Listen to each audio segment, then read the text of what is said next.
मेरे भाई, जब घर में बड़े भाई छोटे भाई मिलकर काम करते हैं ना, तो घर की तरक्की आसमान छूती है। लेकिन आजकल तो घर का छोटा भाई बड़ा भाई का दुश्मन है, बड़ा भाई छोटा भाई का दुश्मन है। ये नहीं कि वो चाहते हैं लड़ना, ये कि उनकी बीवियाँ चाहती हैं कि तुम छोटे भाई का मदद नहीं करोगे और तुम बड़े भाई का मदद नहीं करोगे। जितना वो दे रहा है माता पिता को, तुम भी उतना दोगे। जितना वो दे रहा है, तुम भी उतना दोगे। यहाँ तो माता पिता में भी बंटवारा इस कारण ही होता है कि तुम छोटे भाई का बच्चों को ये कर रहे हो, तुम उसके लिए वो कर रहे हो। देखो मेरे भाई, घर में तुम समझदार हो, तुम पढ़े लिखे हो, लेकिन तुम्हारी बीवियाँ तुम्हारे माता पिता से अलग कर रही है। तुम्हारा जो भाई है, जो तुम्हारा भाई है, तुम्हारा खून का रिश्ता है, उससे अलग करिए, उससे तुम्हें लड़वा रही है। तो तुम्हारी बीवी गलत है जब तुम्हें कह रही है कि अपने बड़े भाई का मदद मत करो, अपने छोटे भाई का मदद मत करो। तुम्हारे खून के रिश्ते को जो अलग करवाए ना, वो इंसान, वो बीवी ही क्यों ना हो, वो गलत है।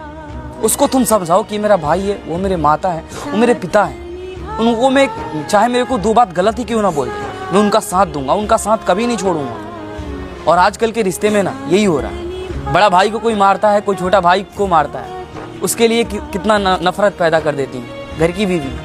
वो चाहती है नहीं कि तुम उनकी मदद करो। यहाँ तो माता पिता को जितना देते हो ना, उतना ही दो। यहाँ पे माता पिता भी अलग हो जाते हैं। तुम्हारे वो माता पिता है, वो तुम्हारा भाई है, तुम उसका सपोर्ट करो। अगर पत्नी सही है ना, तो मैं नहीं कहता कि उसका सपोर्ट मत करो, जान भी दे दो उसके सपोर्ट के लिए। लेकिन अगर पत्नी गलत है तो उसका विरोध भी करो, क्योंकि मेरे भाई, खून का रिश्ता कभी गलत नहीं होता। और खून के रिश्ते में गलत पैदा हो रही है, कोई करवा रहा है ना, तो उसको समझाओ और उसको सुधारो।